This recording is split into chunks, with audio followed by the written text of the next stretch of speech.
Und ihr merkt auch hier haben wir direkt ein bisschen mehr Twang drin, ein bisschen mehr.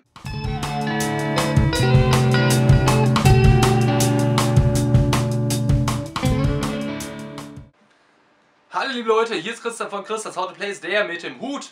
Heute stelle ich euch mal die Fender Roadburn 50s Stratocaster vor. Und ja, ich zeige euch jetzt gleich mal ganz im Detail, wie die halt in Nahaufnahme auch aussieht, ja. Und ich sage jetzt mal, besonders an der Gitarre ist halt dieser Aged oder Vintage Look, aber das werden wir jetzt mal dann direkt in Nahaufnahme dann sehen. Also, geht los! So, ja, das ist jetzt hier die Fender von oben und wir gehen mal einfach ganz nah ran. Hier seht ihr jetzt schon diesen abgeschliffenen Look. Der ist halt da so simuliert, dass man halt hier mal schön den Arm drauf legt, ne? Wenn man es mal so ganz nah betrachtet, ist halt jetzt ein bisschen schwierig, das richtig drauf zu kriegen. Ihr seht, die Gitarre ist auch hier vom Lack halt alles schon so ein bisschen matt, ne? Und hier die Tonabnehmer sind auch schön geaged, also schön gelb. Ich muss aber sagen, sie sieht eigentlich ein ganz kleines bisschen anders aus als auf den Bildern. Da ist nämlich auch das Schlagbrett so angelaufen, das ist hier einfach weiß. Aber ihr seht auch hier so die Schrauben, das sind jetzt auch nicht einfach so neue Dinge aus dem Baumarkt, die haben halt auch schon so ein bisschen was hinter sich. Und hier, wir sehen halt immer überall solche kleinen Macken. Hier oben auch.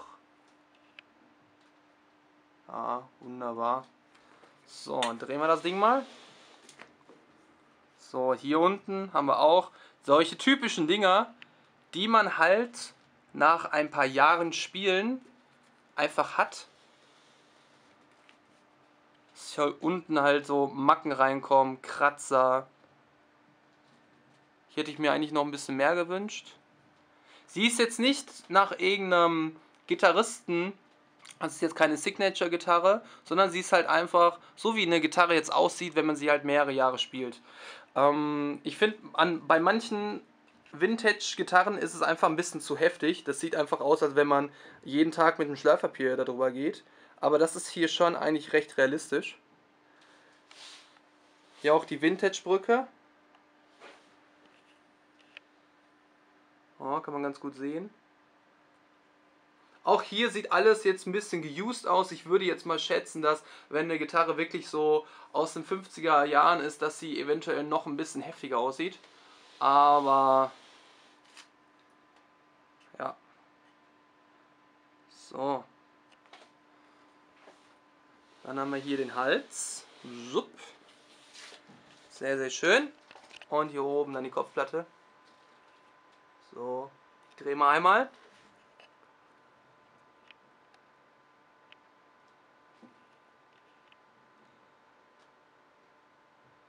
Wunderbar, jetzt mal einmal hier so eine Sicht des Griffbretts. Wir haben halt so eine typische C-Form des Halses.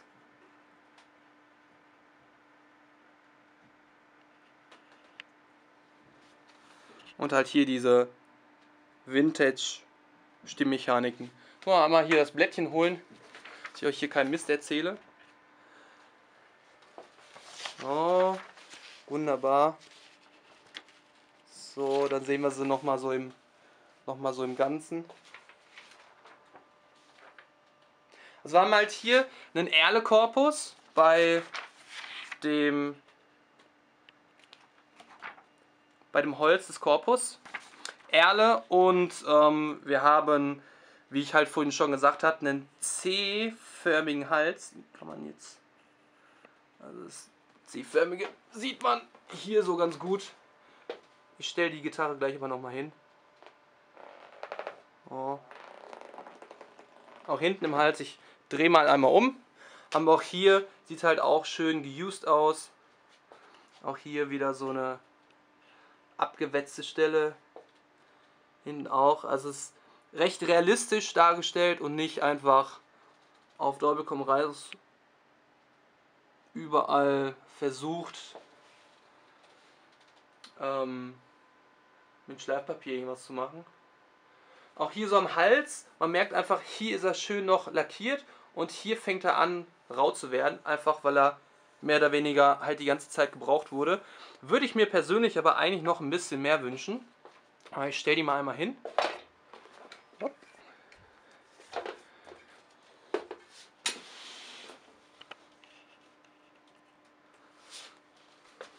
So. Ja, und der Hals ist halt ist aus Ahorn mit einem ganzteiligen Ahorngriffbrett. Man sieht auch hier schön die Maserung. Ja. Es ist, man merkt, vorher war er lackiert, aber dadurch, dass man halt öfters gespielt hat, ist er halt schon ein bisschen abgenutzt. Vielleicht kennt ihr das von den Fender Hälsen, dass die so lackiert sind, dass sie sehr, sehr glatt sind. Das hat dieser Hals halt nicht mehr. Er ist jetzt aber auch nicht rau, wie ein unbehandelter Hals. Und die Seitenlage ist auch okay. Ich muss ganz ehrlich sagen, von Werk aus war es mir, schrebbelte die Gitarre ein ganz kleines bisschen. Musste ich ein bisschen einstellen. Aber die Halsform ging vollkommen okay. Wir haben hier hinten übrigens die Tonabnehmer. Das sind jetzt Tex-Mex Tonabnehmer, also Single Coils von Fender, die halt diesen typischen Fender Vintage Klang erzeugen. Und da werden wir gleich auch noch mal reingehen in den Sound.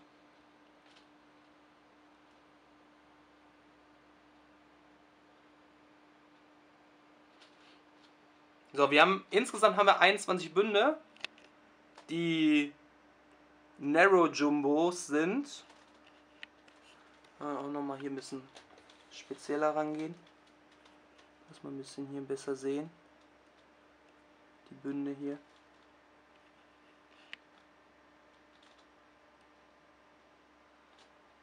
Es ist eigentlich eine sehr schöne Gitarre, muss ich sagen. Die kostet jetzt 1013 €, wenn man sie jetzt so im Geschäft holt. Wir haben halt unten einen normalen 5-Wegschalter, einmal Volume und zweimal Tonpoti, Vintage Tremolo und oben die Vintage Style Mechaniken. Ja, Hardware ist halt Chrom und ja, der Lack ist halt Nitro-Lack. Deswegen, daher kommt ja das Ganze auch, dass halt die Gitarre so geused ist. Ja, was kann ich noch erzählen? Genau, Mensur. Die Mensur des Griffbretts, also die Länge, da sind wir bei 648 mm und die Sattelbreite oben sind 42 mm. Und ich sag jetzt mal, dadurch, dass sie halt so ein C-Profil hat hier, und ich würde jetzt mal von dem Griffbrettradius, dass sie halt ganz normalen Fender-Style hat, also Fender von den Griffbrettradius habe ich jetzt gerade hier nicht vorliegen, aber so wie er sich anfühlt, hier oben, fühlt es sich eigentlich nach Standard an. So, und was halt jetzt ein bisschen tricky ist, man denkt halt hier oben wäre jetzt hier die Imbusschraube für die Einstellung des Halses. Das haben wir aber hier unten, quasi ganz Vintage-mäßig. Seht ihr das? Da unten. Das heißt aber, dass ihr den Hals müsst ihr lösen. Ihr müsst den Hals jetzt aufschrauben, dann könnt ihr den Hals einstellen. Ja, so war das halt damals, ne? Da finde ich eigentlich, da hätte man vielleicht das doch oben machen können und nicht oben einfach diese braune Stelle. Naja. Ja, so von der ganzen Handhabung macht die Gitarre echt Spaß. Ich muss doch sagen, wenn man mal so ein bisschen etwas teurere Fender anspielt, die kostet ja jetzt im Endeffekt nur 1013 €. Und ich denke, ein großer Anteil des Preises wird auch auf die Handarbeit des Agents, also des Vintage-Looks draufgehen. So macht die Gitarre wirklich einen sehr, sehr guten Eindruck. Mir ist der Hals eventuell ein ganz kleines bisschen zu dick, aber das war halt nun mal so. Wenn man sich eine Telecaster mal zur Hand nimmt, die hat auch einen mega dicken Hals. Was hier ganz nett ist, ist, dass die einfach so ein bisschen angeraut ist. Dass man einfach merkt, da ist der Hals einfach ein bisschen schon angepackt worden oder schon behandelt. Ja. Ich habe das bei manchen Vintage-Gitarren, dass der Hals und alles ist einfach mega, mega neu oder es fühlt sich einfach total neu an und dann ist unten halt der Korpus dann geaged, ne? Das ist ein bisschen, das ist quasi wie so ein zweischneidiges Schwert. Ich finde das aber hier echt ganz gut. Was mich wirklich überzeugt, ist, wenn man halt in den unteren Lagen spielt, dass man wirklich ein gutes Gefühl hat und nicht irgendwie so dieses, dass man halt quasi, dass die Gitarre nur darauf ausgelegt ist, oben zu spielen. Ja, sondern hier unten hat man wirklich sehr gutes Feeling. Muss ich ganz ehrlich sagen, kenne ich gar nicht so von Fender-Gitarren. Die haben unten immer so ein bisschen, dass ich sage, macht eben hier unten keinen Spaß, wie oben natürlich, aber es ist wirklich sehr gut. Auch wenn ich halt irgendwelche schnelleren Dinger spiele, ist es wirklich sehr gut. Aber wir werden jetzt mal einmal einen Soundtest machen, dass ich euch mal die Tex-Mex Tonabnehmer hier zeige und die verschiedenen Positionen. Übrigens habe ich jetzt gerade gerade gar nicht erwähnt, das sieht man von hier aus, der 5-Wahl-Schalter. Quasi dieser, ja, eigentlich dieser reine 5-Wahl-Block oder dieser Schalter, der ist leicht angerostet. Was heißt leicht? Der ist wirklich richtig angerostet und auch die Schrauben dazu. Das sieht richtig gut aus. Das finde ich top. Ist zwar jetzt vielleicht, also so ist der ganz gut bewegbar, aber vielleicht ist es so insgesamt, ich weiß nicht, wie die das hinbekommen haben, dass das jetzt dann gerostet ist. Das ist ja immer so eine Sache, ob man das irgendwie in so ein Wasserbad reinlegt oder so. Das hätte ich mir eigentlich hier so ein bisschen unten bei den Mechaniken, also bei der Brücke und unten hier bei dem Input hätte ich mir das auch ein bisschen gewünscht, dass das alles noch ein bisschen mehr angerostet wäre. Ne? Selbst meine Strat, die habe ich jetzt seit 15 Jahren, 20 Jahren, da ist einiges angerostet und wenn die jetzt so sein soll, dass sie wirklich seit den 50ern Bestand hat, da müsste auch hier oben ganz viel Flugrost dran sein. Aber gut, ne? Ist halt ja nur eine Gitarre, die laut dem Stil von den 50s, ne, drin sein soll. Gut, so, wir gehen jetzt mal in den Soundtest rein. So, liebe Leute, also wir machen jetzt den Soundtest von der Fender Roadrunner 50s. So, und spielen jetzt mal ein bisschen Jimi Hendrix und so und ja, wir spielen ein bisschen Clean-Sachen und ein paar Licks und so, ne, dass ich euch auch die verschiedenen Tonabnehmer zeige. So, wir gehen mal rein.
Ja, das war jetzt ein bisschen Nirvana, ein bisschen Kansas, ein bisschen Eric Clapton bzw. J.J. Cale. Wir werden jetzt mal einmal kurz ein bisschen in den Clean Part reingehen und danach machen wir noch ein paar Licks und so einfach noch ein paar Sachen.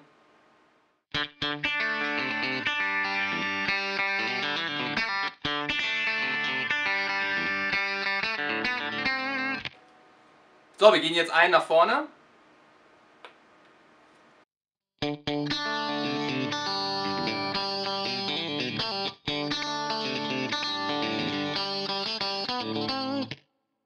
Und ihr merkt auch hier haben wir direkt ein bisschen mehr Twang drin, ein bisschen mehr mittendrin. Ne? Man hört einfach den Unterschied.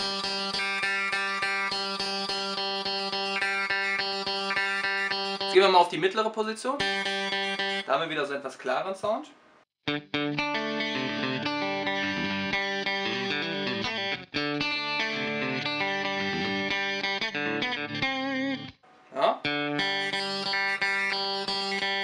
So, gehen wir wieder einen nach vorne. Auf der zweitvorderen.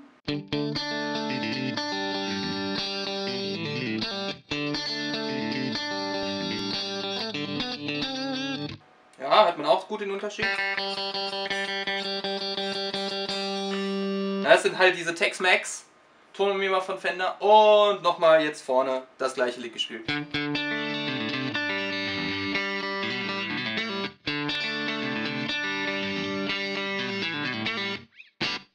Ja, man hört das ganz gut raus.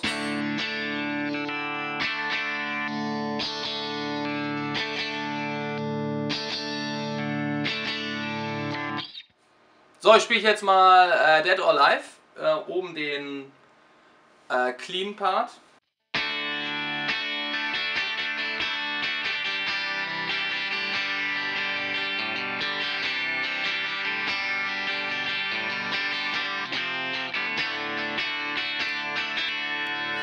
Ja.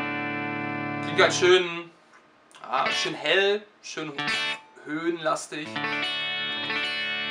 Halt diesen typischen Strat-Sound hinten auf dem Bridge-Tonabnehmer. Jetzt gehen wir einen nach vorne. Jetzt hören wir direkt, jetzt hat es mehr Twang, ein bisschen mehr Tschakka. So, gleiches Lick, gleiches Riff.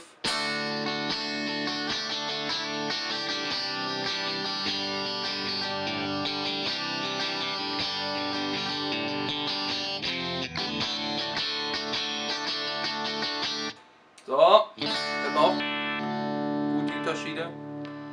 So, jetzt einer vorne wieder in die Mitte. Da haben wir wieder den helleren Ton.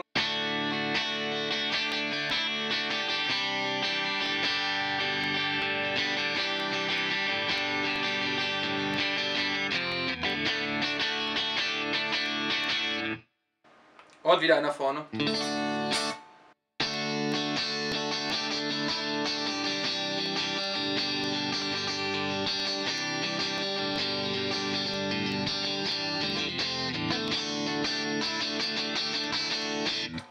Und noch einer vorne.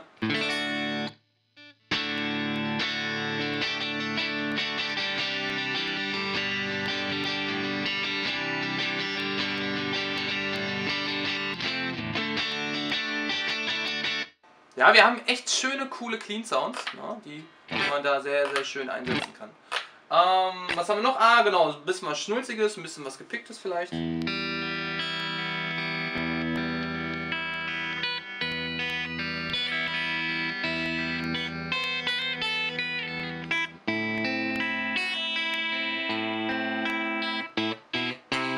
Okay, wieder einer vorne.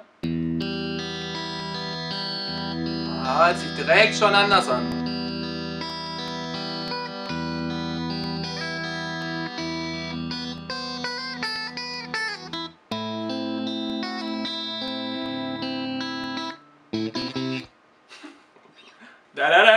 So, in die Mitte.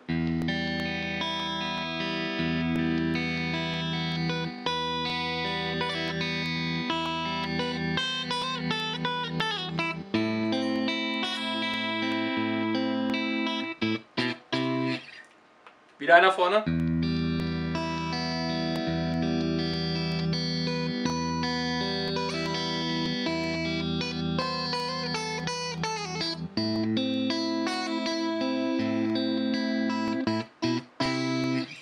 Ich würde, glaube ich, eher den Sound nehmen, wenn ich jetzt mich entscheiden müsste zwischen allen 5 Positionen. Jetzt kommen wir mal noch einmal nach vorne.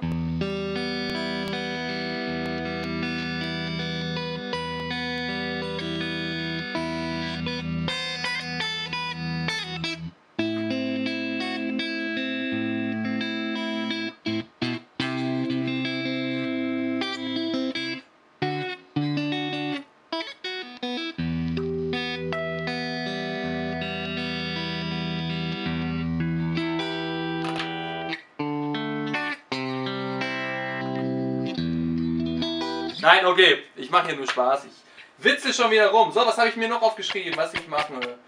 Ach genau, Moment, muss ich mal einmal kurz gucken.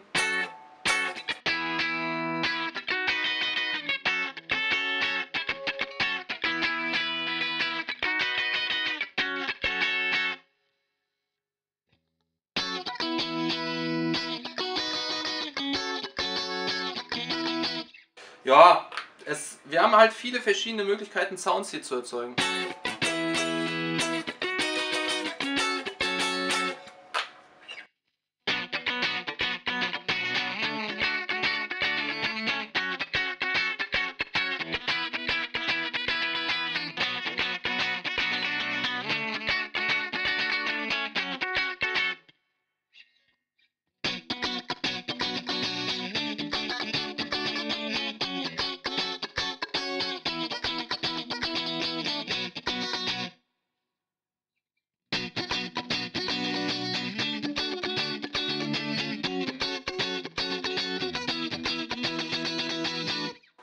So,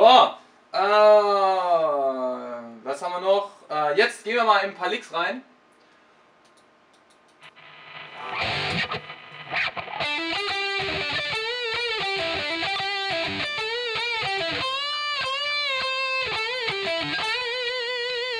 Ja, hör mal eigentlich ganz gut.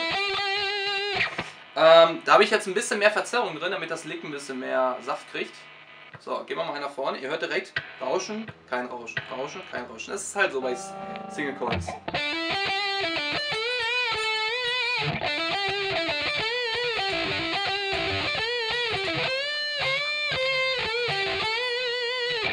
Und in die Mitte.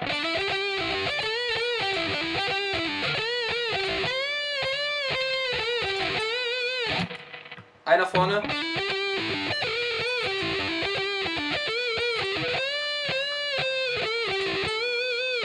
Und noch einer vorne.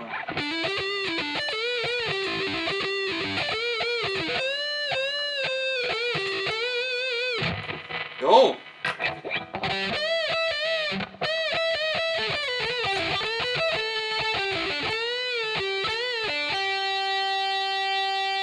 Wenn ich mal ein bisschen mehr auf Blues gehe vielleicht.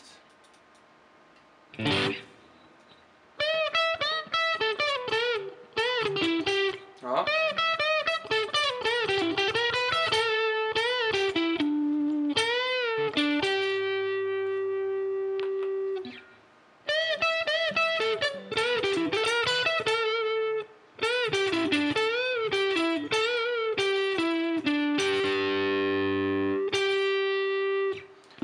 Also, ich finde, die Gitarre muss auf jeden Fall ein ganz, ganz kleines bisschen angeheizt werden von dem Sound. Wenn ich jetzt zum Beispiel hier diesen Blues-Sound habe, dann habe ich halt das Gefühl, dass ich halt immer dagegen arbeiten muss. Das ist immer ein bisschen blöd.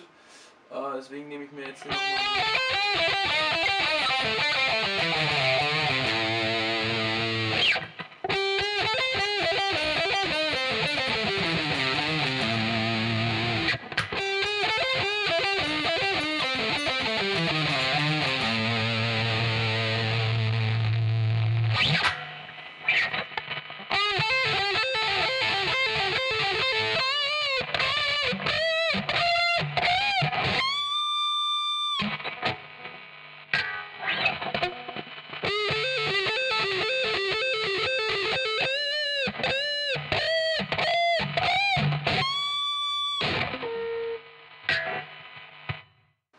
Und natürlich können wir auch an der Gitarre ein bisschen Metal spielen.